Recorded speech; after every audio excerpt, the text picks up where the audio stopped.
Hello అండి, welcome back to మధర్ష collections. ఏంటి ఇవాళ ఏదో రెసిపీ చూపిస్తున్నాను అనుకుంటున్నారా? ఏం లేదండి, బాగా ఎండలు మండిపోతున్నాయి కదా. ఈ మండే ఎండల్లో చిల్ అయిపోవడానికి చల్లగా కూల్గా ఫ్రూట్ కస్టర్డ్ అయితే ప్రిపేర్ చేస్తున్నాను. సో ఇంకెవరికైనా కూడా యూజ్ అవుతుంది కదా అని షూట్ చేసి వీడియో పోస్ట్ చేస్తున్నాను.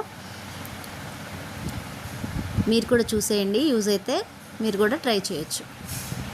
ఫస్ట్ డ్రై ఫ్రూట్స్ తీసుకొని చాప్ చేసి పెట్టుకున్నాను. దాని తర్వాత ఒక 2 స్పూన్స్ కస్టర్డ్ తీసుకొని ఒక హాఫ్ లీటర్ పాలల్లో కొంచెం పాలని సపరేట్ చేసుకొని ఇలా కలిపి పెట్టుకుంటున్నాను లంప్స్ లేకుండా. అండ్ 2 స్పూన్స్ గీ యాడ్ చేశాను ప్యాన్లో.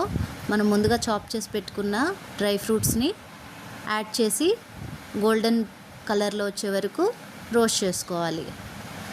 ఇంకొక స్టవ్ మీద పాలు పక్కన పెట్టి బాగా మరిగించుకోవాలి. పాలు ఇలా మరిగిన తర్వాత మనం మిక్స్ చేసి పెట్టుకున్న కస్టర్డ్ని కూడా అందులో యాడ్ చేసేసేయాలి. ఇలా స్పూన్తో మిక్స్ చేస్తూ ఉండాలి కొంచెం క్రీమీ కన్సిస్టెన్సీ వచ్చే వరకు. తర్వాత స్టవ్ ఆఫ్ చేసి పక్కన పెట్టుకోవాలి. నెక్స్ట్ నా దగ్గర అవైలబుల్గా ఉండే ఫ్రూట్స్ కొన్ని కట్ చేసి పీసెస్ చేసి పెట్టుకున్నాను. Grapes, pomegranate, bananas, apple and tutti frutti అయితే యూజ్ చేశాను నేను. మీకు నచ్చినట్లయితే వేరే ఫ్రూట్స్ కూడా యూజ్ చేసుకోవచ్చు పైనాపిల్ లాగా. సో దట్ నాకు అవైలబుల్గా ఉండేవైతే నేను యూజ్ చేస్తున్నాను. తర్వాత అన్నీ బాగా మిక్స్ చేసుకోవాలి.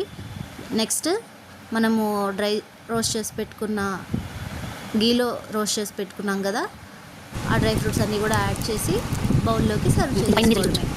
ఒక 1 అవర్ ఫ్రిడ్జ్లో పెట్టుకొని తింటే ఇంకా పిల్లలు ఐస్ క్రీమ్ కూడా అడగరండి. అంత టేస్టీగా, అంత హెల్దీ. ఇది టేస్టీ అండ్ హెల్దీ కూడా.